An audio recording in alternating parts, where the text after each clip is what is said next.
You don't have to like speak directly into it, but in the general direction. You don't have to talk this close. You can if you want. All right. So today we're just going to do question and answer. Basically, on YouTube and Instagram, we had a bunch of people asking questions about B-Rogue. Yeah, just everything in general. So we're just going to go through and I'm going to hammer some questions out for you. What is the most power that you can get out of an R8 or Huracan with the stock engine? That is a theory that's still getting tested in the industry at the moment. I guess if I was going to answer that more of like something that we're comfortable doing, because obviously we don't want to risk blowing anybody's stuff up. So we have our packages set at certain like thresholds because we just know this. We know the safe limits of the stock motors and the built motors. So, and at the end of the day, these cars have enough problems putting the power down. So like, I don't know. I mean, realistically, we probably wouldn't push the stock motor past 1500 because I don't want like this, right? Stock motor? You can't say that. They don't know how much power this thing actually made.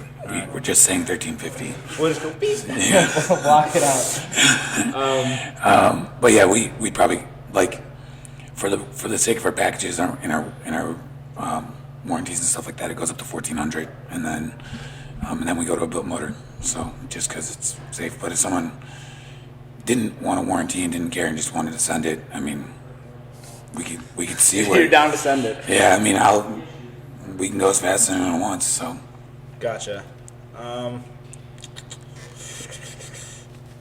Avoiding all strapman shit. All right, a lot of questions about like the decennium, the first one, and how it was crashed because we never really put a video out explaining that. Oh yeah, that was not a fun scenario, obviously. I was basically coming back to the shop for a final test drive, just making sure drivability was fine, and I wasn't really doing anything other than keeping up with traffic, and I just had some mom in a minivan yelling at her kid in the back seat that just floored it across 4 lanes to go the opposite direction of me, and I was within like 2 feet of avoiding her, like, because obviously who would expect the last second for some minivan just to huck it out.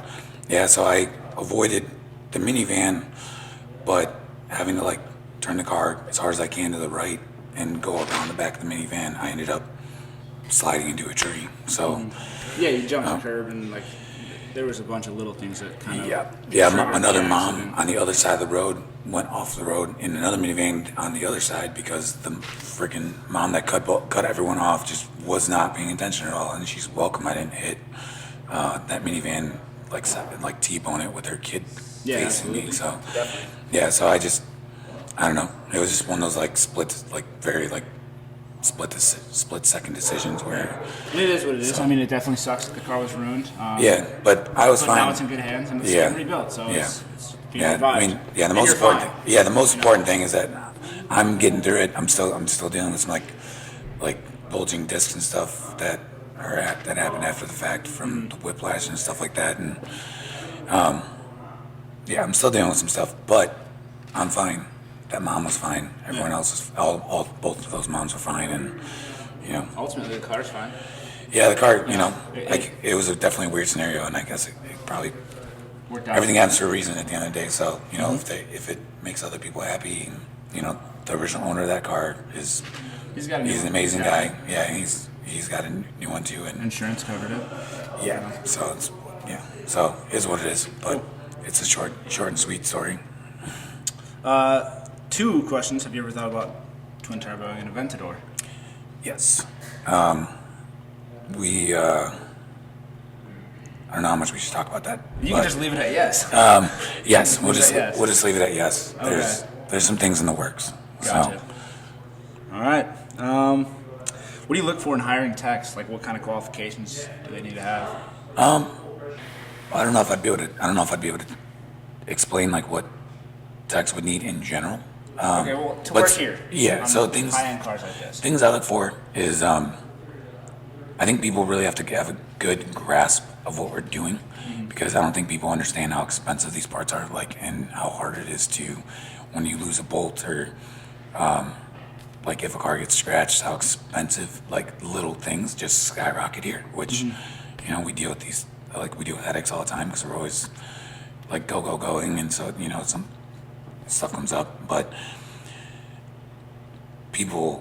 I expect people to understand that, like, as cool as this is, as like exciting as it is to work on these cars, that they understand the gravity of it too, because you can't just be in an environment because you want to be excited. Because it looks cool. And and because exactly. you think it's something it's not, when it's like our livelihoods are dependent on these things, you know, getting in and out of our hands as smoothly as possible. So, you know, like for example, we had last month we had a front center factory radiator. Something happened and it ended up having like an airline crack in it. We don't know if it came in like that, you know, whatever it was, but it was like slightly leaking. So we just decided to replace it for the owner, because why not? You know, I don't like anything leaving here without the bolts that are supposed to be in factory places. You know, or whatever. But we ended up having to fight a dealership in Sweden to get that radiator, because it's the only place in the world that had one available. And then once they found out they were the only ones that were available, they didn't want to sell it to us. The price jumps, a bunch of stupid stuff. So it's like, it's crazy to think about, you know, because you wouldn't think about something like that if like these are low volume production cars, and 98% of the parts that are on them are specific to them. So even though the 5.2 cars are easier to get parts for, they're not. So that understanding that concept is very important, because I can teach anyone how to work in these cars. I can teach anyone who wants to learn and has an open mind and respects what they're doing. Like, they can be taught. So it's not even, sometimes it's almost not even about experience, it's about mindset, because experience, to be honest, we've had experienced guys in here that's not always the benefit. Like, that's sometimes that's actually defect. Well, not like a defect, it's just a bigger challenge, because it's like you have to break people of habits that they're too comfortable with normal cars, and they're too familiar with the idea that, like, oh, something broke, go to AutoZone, or something broke, go down the street. You know, there's 1,000 of these parts sitting at a dealership because it's common. You know, like, we can just go get it, and it's that easy, when it's like it's not. Like, not the case. You know, so I don't know. So I would say, I guess we did. I guess I talked way more about that than. That's totally fine. But that's a big part to it, is being able to separate the idea of working on cool cars to you're working on cars of higher value and higher risk and higher liability, and you have to embrace that first, because you can't even learn if you can't get that out of your head. So. Oh, definitely. And a lot of the guys still here take photos of their work. They're absolutely excited to be working with these cars, but they're very professional about it. And they understand, and they had to get conditioned to that. I mean, you walk in here, it's overwhelming. It's very cool to see these cars. Like, these are cars that a lot of people never see, never sit in, never deal with, and to work on it every day is amazing. So these guys, they've been conditioned. They respect what they do, for sure. Definitely. So. What is the most horsepower you've gotten out of a car? Roughly. Like stock motor, belt motor. I don't know. I mean, we haven't really had a dyno in here that's been able to support the power that the cars have made, like, on the street. So this dyno is, like, this is our newer dyno, and it's awesome, but we just made power that we were talking about a minute ago that we don't want to talk about, that we got the dyno to finally hook for and kind of hold, and you know, it was scary. It was kind of scary on the dyno, so I didn't want to push it anymore, and I had to get John to stop, because like I was waiting for the straps to break or the bar to bend. So the best way I could put it out there is we're gonna have a few cars coming out this season that are gonna be giving all the cars like setting records. Maybe not the half-mile cars, because that's the crazy half-mile cars. That's a little different of a ball game that I don't even know if it's worth the financial like investment to go after that. And honestly, I would rather go drag race. Drag racing to me is way more fun than going really fast. So, and I think a lot of other people are like that, because it's a stronger pastime. But and it's more.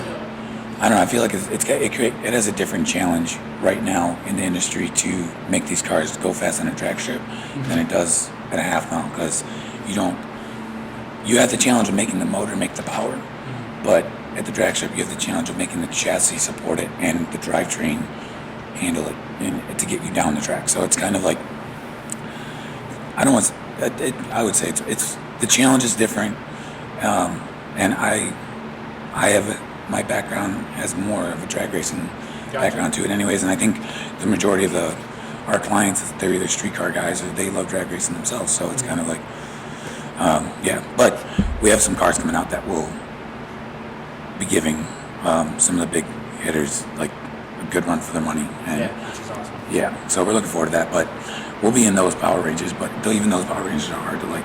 Yeah, it's hard to be there. And the thing I always preach about you is, and this company in general, is safety of the car. You know, like you realize how it is to like have these cars and like want it to run at a certain level and perform well, but stay there. Yeah. Not break and not have issues 24/7. Like we talked about Performante. It's 4 years old and things running perfectly still. Yeah. You know, he contacts you if he needs some small thing, but I don't even know if he's ever really contacted you. No, well, which is awesome. Yeah, he hit me up yesterday telling me he's getting another car. He was asking me about turnaround times and all that stuff, so I think he's getting what he's been talking about for a while. Oh, very cool. But yeah, I don't know. I mean, at the end of the day, we still have our own challenges. Things break, parts that we get break. You know, we do our best that at least for the parts that we produce in house and manufacture. We do everything we can to prevent those things from breaking. So but we deal with challenges from other things too. It's just we don't produce every part that we put in these cars at the end of the day. So it's kind of like we deal with some stuff, but stuff that's out of your hands. Yeah, but we try. Our shop's not big enough. We don't have a dedicated service department to where, like, I don't have that leniency to where things cannot work and they can keep coming back.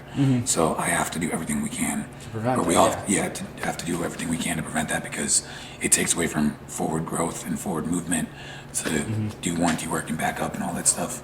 And even when the company is big enough, still trying to keep that. Like you could always have that department, but like to keep that mindset of like, let's not have any come back issues. That's never changed. That just becomes a moral thing and like a personal thing too at that point. But and this company's been around for only a few years, right?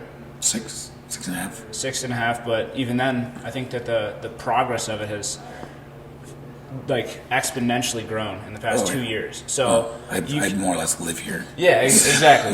I come in at 8:30 to be early, and this guy's already here doing shit. So it's just his lifestyle. I'm pretty sure I work an average of almost, like my average week is like 100 or 90, like anywhere from 90 to 105 hours a week is like what I clock. So I'm over here whining about 40. Yeah, and that's the thing about like, we can just touch on this, but being a business owner, a lot of kids in this industry in this day and age want to be a successful business owner. And there's a lot of trials and tribulations that come with it. And are you ready to be working 100 hours a week and things along that line? But, it's a sacrifice. It's definitely a commitment. So, but no, I mean, it's when you're doing what you love, and as long as you can keep reminding yourself that you are doing something that you love, even on the days that you're trying to remember why you love it, it's real, and that that's your true passion, and you can get through it. Just don't forget. Don't forget why you're doing it, why you started. Why you started in the first place. Yeah, where you don't want to be and what you don't want to go back to, and stuff like that. And it's like you'll get through stuff, and it's pretty crazy what you can convince your mind to think of when you can put yourself in the right mindset, in the right headspace. That's what we always talk about with like doing YouTube videos. If I'm not in the right headspace, we don't do them. So. Yeah, no, definitely. Even yesterday, this was getting all set up, and he was like, "Oh man, yeah, can't do it right now. I can't do it." And I'm like, "Okay, well, shit, I gotta go home." Yeah. But okay, another question. This is more stuff about like Goonzquad. Do you think Goonzquad's doing a pretty good job with working with the R8? Are you guys gonna pull logs from the R8 and send them back? Like, are you gonna retune it? Like, what kind of things? How has that experience been for you? I think it's been pretty awesome. I didn't know what to expect. Obviously, we didn't know those guys before that. We didn't know their intentions or anything like that. And after talking to them and learning what they're about and stuff, they're they're pretty awesome dudes. I think they're doing a pretty good job. I like that they're trying to make it a nice car again. You know, which is pretty cool. And at the end of the day, you know, like we take a lot of pride in what we do. So, you know, at the end of the day, that car is almost like it's like a kid that got fostered out. Yeah, it's you know, a part of you. Yeah. Yeah. So, you know, it's so, you know, any help they need to get that car good, solid, back on the road, you know, like anything we can help with, I'm more than happy to, you know, for their sake, the car's sake, the situation's sake, you know. Totally. It was a bittersweet thing for that car to end up the way it did anyways, because that was like one of our favorite builds at Everybody here was raving about it being just your favorite car. The look of it, the performance, everything. And it was here, and it was like there's a lot of R&D and certain things that went into it, and it was perfected. It was ready to go. Yeah, that car was awesome. And unfortunately that happened, you know, which absolutely sucks. Yeah. It'll be awesome again, though. Yeah, exactly. These guys are doing a great job so far, and they've had it for like 3 weeks. And Rogue Wheels Distribution, you gotta plug it. They're gonna be getting some wheels soon. We can cut that. I don't know if that's good, but Rogue Wheels Distribution, the sister company to B Rogue built, we got them some wheels for the R8, and it's gonna be amazing. Yeah. Kept the bronze. Wheels are crazy right now to get from anybody. The wait time is what, like 10 to 12 weeks or something? Yeah. Like, plus? It's if that? Nuts. Yeah. Everything's behind. Everything's backed up right again. So. Yeah. It's just part of life. Yeah. Unfortunately, people sometimes can't get a grasp on it. Yeah. It is what it is. What is your specialty at the shop? Like turbo kits, tuning, etc. I mean, you could just sum that up. It's just. Is it asking like my personal? What is your specialty with the shop? Turbo kits, tuning, etc. I mean, we used to do a lot of stuff, and now it's kind of getting narrowed down. Yeah, I was trying to so I started the shop specifically to build these cars. Like originally, that was the game plan, but you know, we had to build the brand and build our reputation in the industry and stuff like that, so that we can start getting to the point where we only do V10s. But I also have a strong interest in doing other like Bosch-based cars, like the electronics, like in the Bosch-based family kind of deal, which is like Porsches, McLarens, Ferraris, stuff like that. And so we've done quite a few other cars in the years, like Mercedes. We've done a bunch of stuff that we haven't even shown or talked about. We built a few R7s and stuff like that. But at the end of the day, this is the goal. So I realized January of last year, or December of 2020, going into 2021, I realized that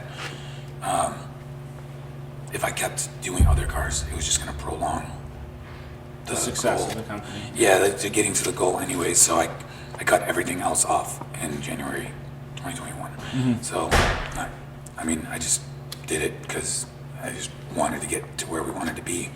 But I'd say our specialty is turbo systems and like bolt-on performance parts for the V10 platform. You know, like everyone always talks about who's the best in the industry and who's better at this and who's better at that. Like, I don't really care about that stuff. I just, I think that, like, this is all we do. You know, at the end of the day, this is our motivation, our mindset, our passion. Everything we're about is driven towards these cars. You know, like, there's a lot of stuff that we can do with these cars that a lot of people can't yet. There's a lot of stuff that we do with them that we like do behind the scenes, like warranty work with these cars. You know, that's just stuff that we do. And I don't know, when it comes to like trans repairs or normal stuff with them too, we're heavily focused here. But our mainly what we do, like I'd say 80% of our focus is turbo builds for these cars. Gotcha.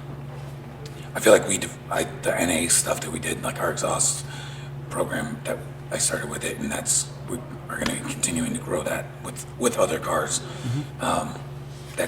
That's a lot easier to do. So, definitely. Yeah. But yeah. So this kind of goes with that. What do you see the future of Lamborghini R8s and turbo builds being, due to the fact of like electrics and hybrids and things like that? Personally, I think we talked about this. It'll be around. Yeah, I'm just going to ditch these cars. No, I mean it's a performance industry. I mean, like, electric cars are cool, but I don't know. At the end of the day, there's a different emotional attachment to cars with engines. You know, so it's like Definitely. there's a reason. I mean, perfect simply put, like there's a reason why people still build old school muscle cars right now. Like That's perfect. yeah, you know, like, and that, like, cars that are from the 50s still get built today, like 70 years later, you know, as crazy as that is. But, like, people are still building muscle cars, you know, Yeah, so they're it's, attached to it. Yeah. yeah, so I don't think, like, I don't know, I think, like, social media is just, it creates too much anxiety for the masses, and I think people hyper focus on things and they forget to, like, look at,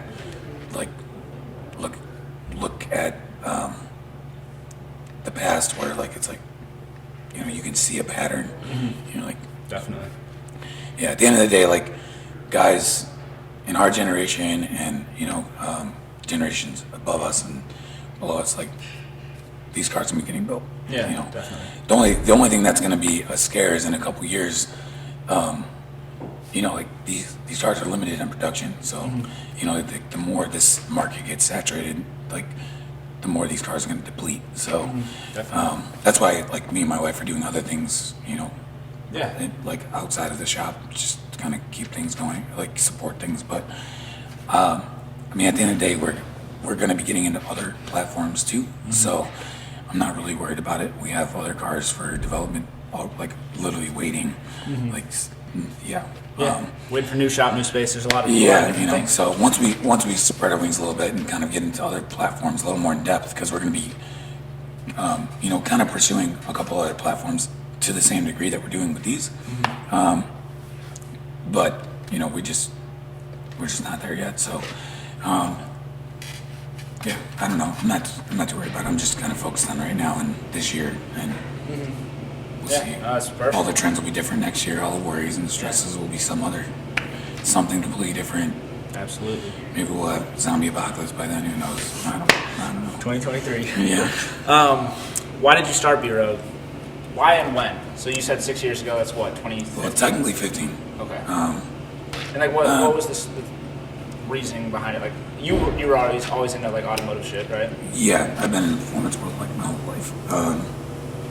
I just wanted to pursue my own shop. I had a shop with a bunch of my really good friends for, like, I don't know, 6 or 7 years, a while ago, and it was a lot of fun. But we all had adult jobs in addition to that, so I just realized that, like, I'm not happy doing if cars aren't in my life, you know. So, but I wanted to be in a market, like, because originally I was just gonna pursue, like, full blown race cars, do like tube chassis stuff, and, like, you know, just go a totally different route. But I love this car. I love these cars. I love this platform. I love the creativity that, you know, it allows me to do with it, and, you know, yeah, I don't know. It's just kind of one of those things where it just made sense to me to pursue it. I had a decent, like, a pretty good understanding and knowledge base of these cars before I started the shop, anyways. So, you know, the funny thing is, this is like, I feel like I'm not even doing half as much work, other than the time I invest into here, as I did with the amount of work I put into cars prior to here. Gotcha. Like, to what extent I would build them to. So, because these cars, you already have a solid chassis, you already have good brakes, you already have good suspension you're starting with, you know, so it's like, you don't have to, like, reinvent the entire wheel. Yeah, there's not as many like hoops to jump through and things like that just to get this thing. Yeah, so you get to like, I get to focus more on, like, perfecting what we do versus, like, almost building an entire car. So yeah. So it wasn't that I was pursuing something to be lazier. I just pursued something that allowed me to focus on an aspect that I liked a little bit more out of building cars. So,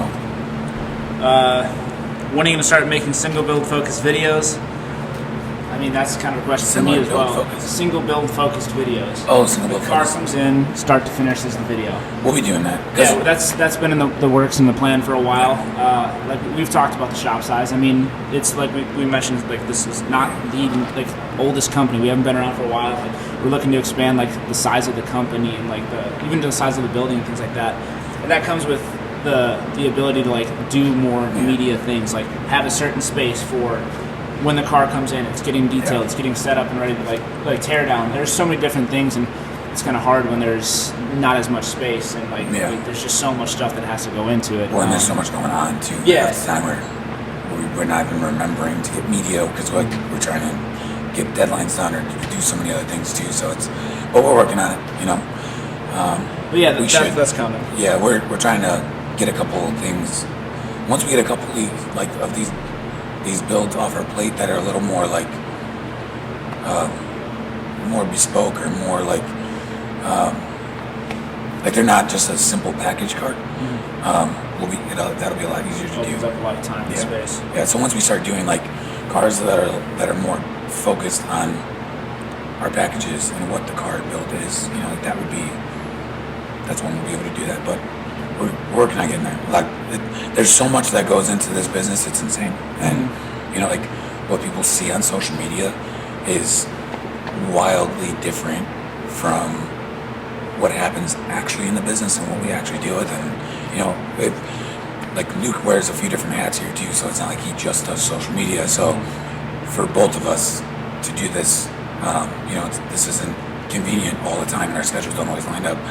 And you know, like that's so it's just not as easy. It's not everything you see. Everybody, even in like just the general world, like people who view this, everybody glorifies the way that their life looks on social media. And companies do it because they have to. I want to show. No company wants to show the bad shit that happens, you know, because then everyone's like, well, it's not even like there's bad stuff. It's just like the challenges, you know, like like there's so many little things where I don't know.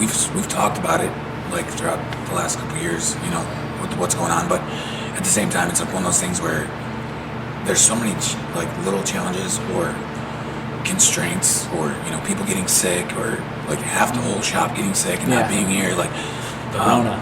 Yeah, you know, like which has happened a couple times, and like I don't know, man. There's just so many weird things that it's just hard. There's just not hard, but there's just a lot to keep up with and do, and especially when you're trying to grow and refine and you know, put processes in place and procedures in place to streamline and smooth things out. And when you're trying to also manage the stuff that's just like there's no structure to it, and it's just all like handle it as it comes because you can't even predict it kind of stuff. You know, it's challenging, but I don't know. I don't even know if I think it'd be interesting to know if like people wanted to know about that stuff too, because I feel like I'm sure that there's a market for everything. You know, I'm sure that there's a lot of people who maybe have had to like see this stuff or see Sheepy or UGR or any other company and are like, I want to try that. And even just the information they've got alone from that is like, maybe that's scary. So maybe that's the type of stuff that they need to see. To it's just like, actually, this is not for me. Yeah, I mean, I'm sure it's just like any other business at the end of the day. Because I mean, at the end of the day, my background is building cars. Like my background is not running businesses. You know, so it's like, not that I'm like, I mean, obviously you've learned, you've adjusted, you have to. Yeah, we're growing, Otherwise, you know, and stuff like that. We're Learning and stuff like that, and we have people in place to help manage a bunch of different things. But you know, it's just a lot. And then on top of it, like the social media side of it, where it's like it's weird that we've had to become like entertainers to do this. Like, you know, it's cool that the majority of you guys like appreciate and enjoy this type of stuff, but it's like when I started this business 7 years ago, I never thought I'd have to like that part of running this business would have to be social media based incorporated into your company. You know, like I've built cars so long, and you know, like it's an interesting transition in the market that it's like you're required to be an entertainer. Like this is a soap opera show, or like like we're all a bunch of football teams that like everyone's cheering for. You know, like you know, and it's just weird. You know, it's a weird market, and it's weird what it's transitioning to. Because at the end of the day, like I want to just build cars. All of our clients who bring their cars to us just want their cars to get built. But then at the same time, all of our clients want like to see progress. Yeah, like everyone keeps the irony too is like everyone's heavily focused on what's going on in the market, and everyone uses that as if like that's like real, you know, or 100% like factual, like what's going on. But then at the end of the day, it's like no one like it's a catch-22. It's like they want to know what's going on with us, you know, and we want them to know what's going on. But then it's like, but then we're also, things are being held against us, or or we're being not held against us, but like we're being questioned because of what they're seeing elsewhere. And it's like, if we don't speak up and like do this type of stuff, it's kind of like, then we're just dealing with it anyways. So that's part of why we're trying to make time for this, because I'm kind of like, one of my hopes with this is that if we can put out a lot more information, it'll stop me from having to answer so many questions.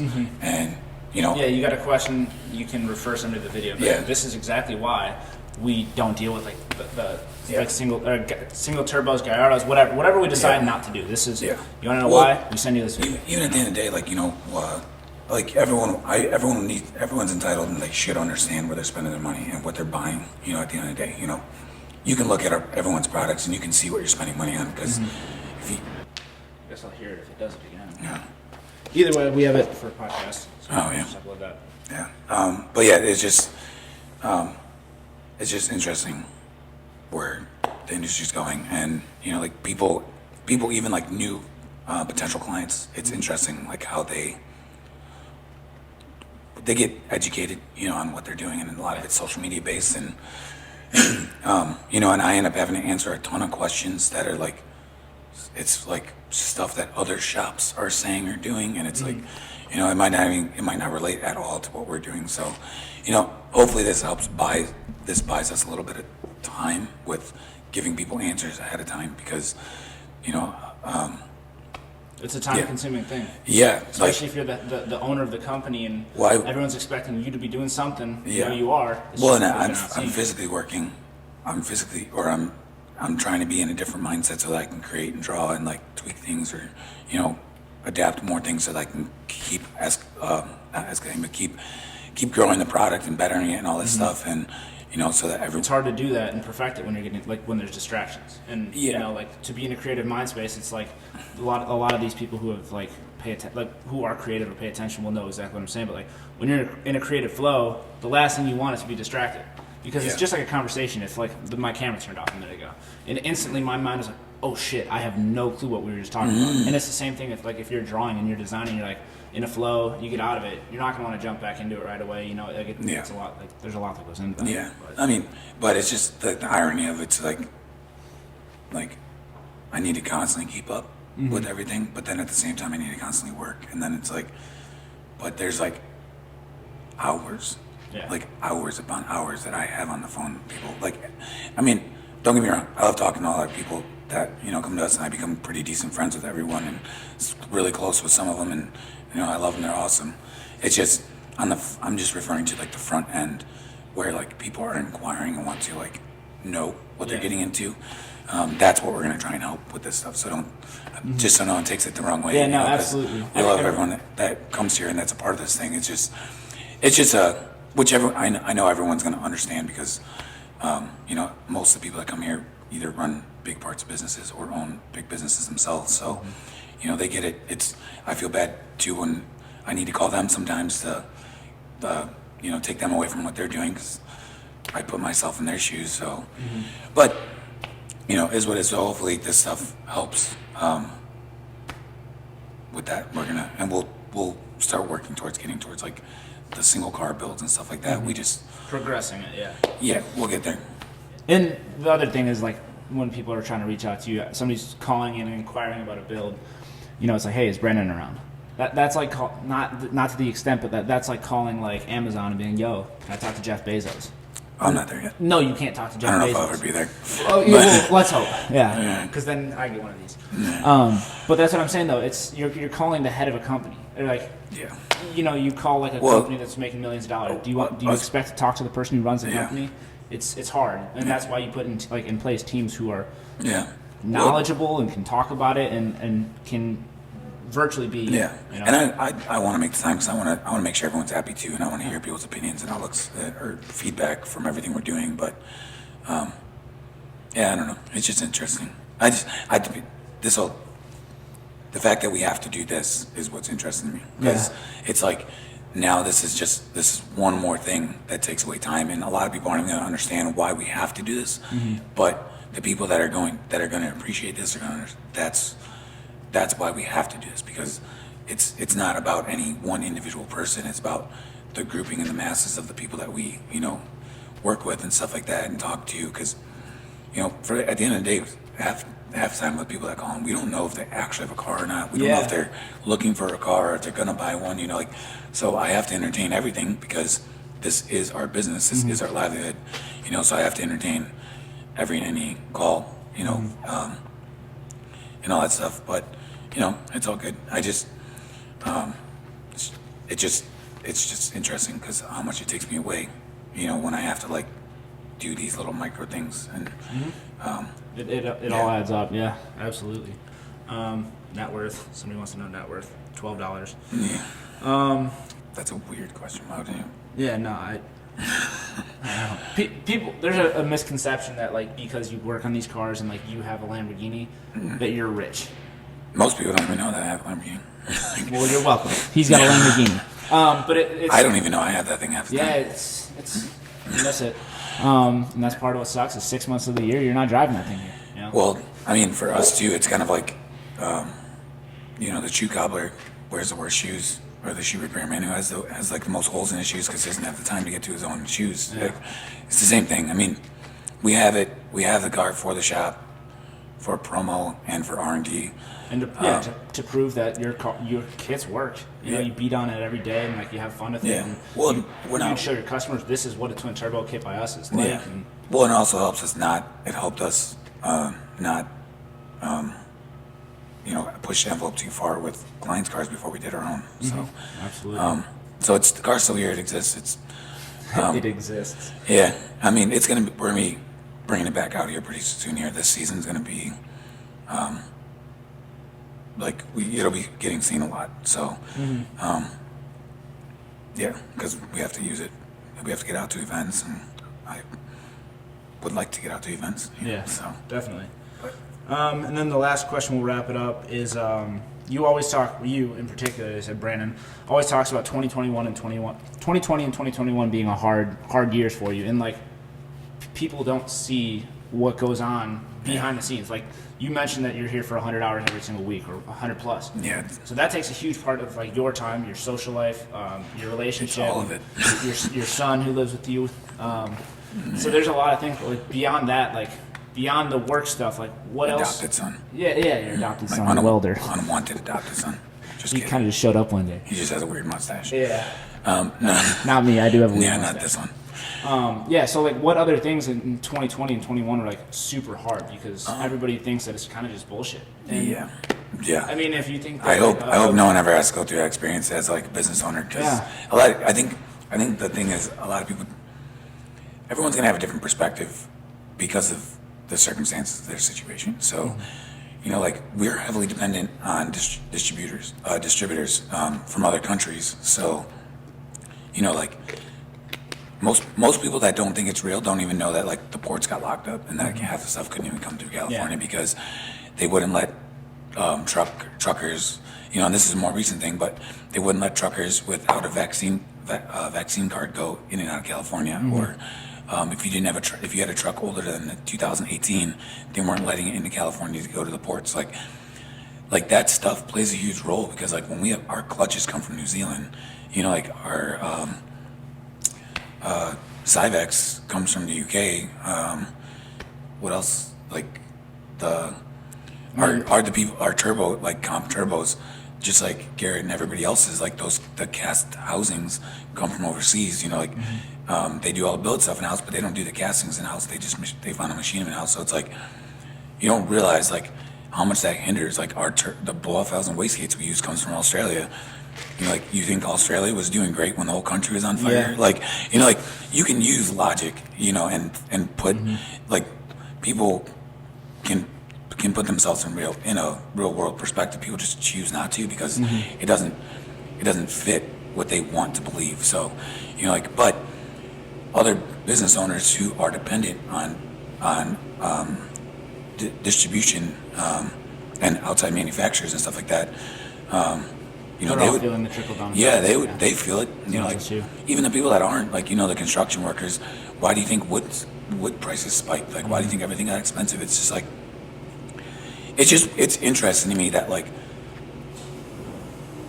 that there's as many people that don't get what's going on, and that don't feel it because thankfully they worked for someone where they didn't lose their job. Like, you know, we know people that didn't lose their job. Like my wife got laid off, you know, from COVID happening, you know. So it's like,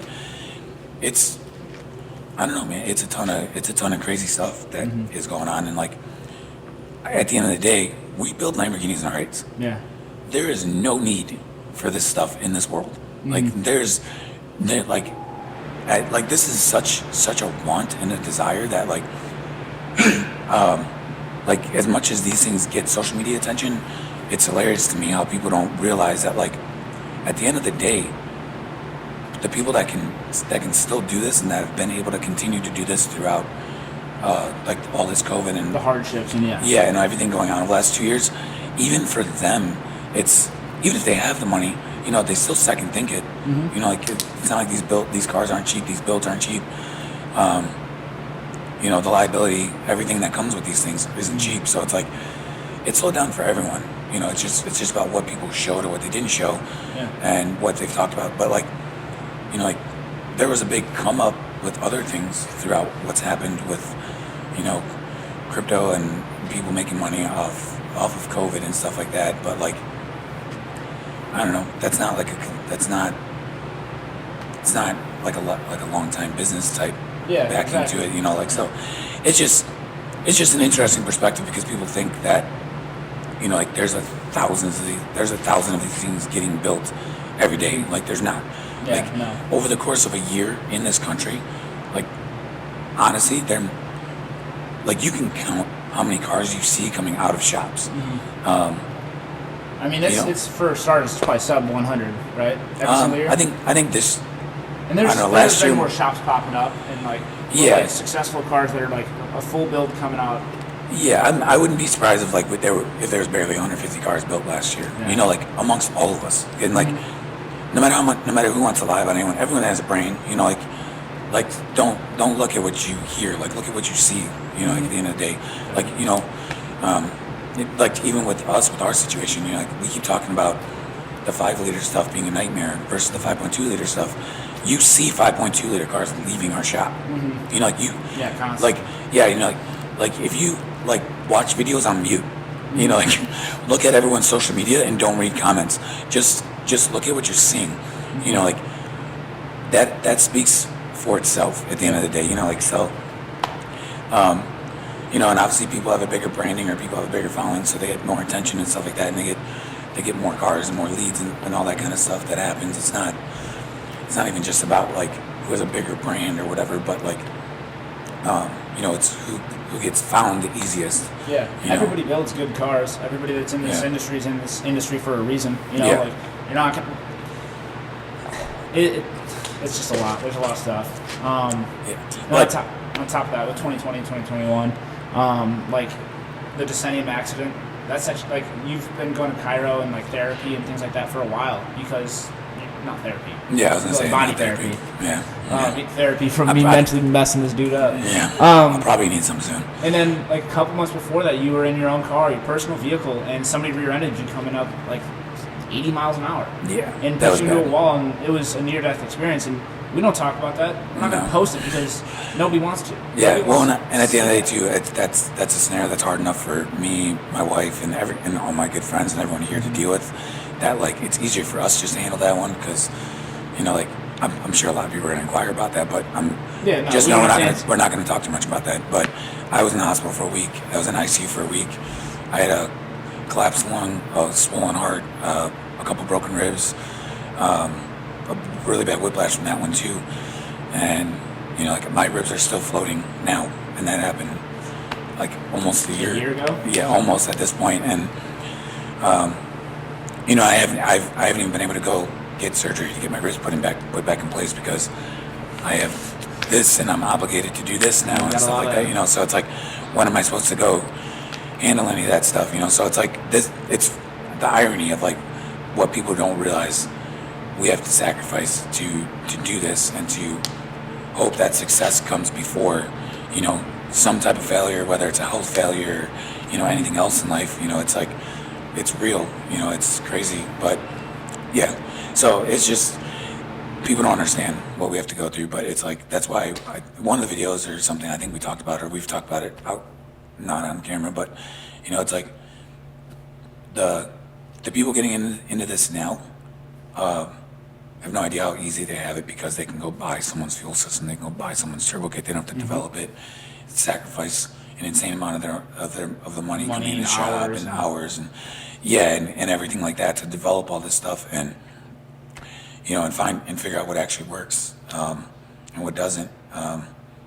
So it's like I don't know. It's just there's like a comical irony to it all because now all of a sudden there's gonna be all these like I love how UGR refers to it as like Me Too shops, like because these Me Too pop-up shops where it's like, oh, I can build a car too, me too, because building a turbo kit, anyone can build a turbo kit to make boost, building boost properly to work with these cars, but also just like slapping someone else's fuel system in it and someone else's setup, like it's cool, I get it, there's people that are full well capable, there's I don't know, they're like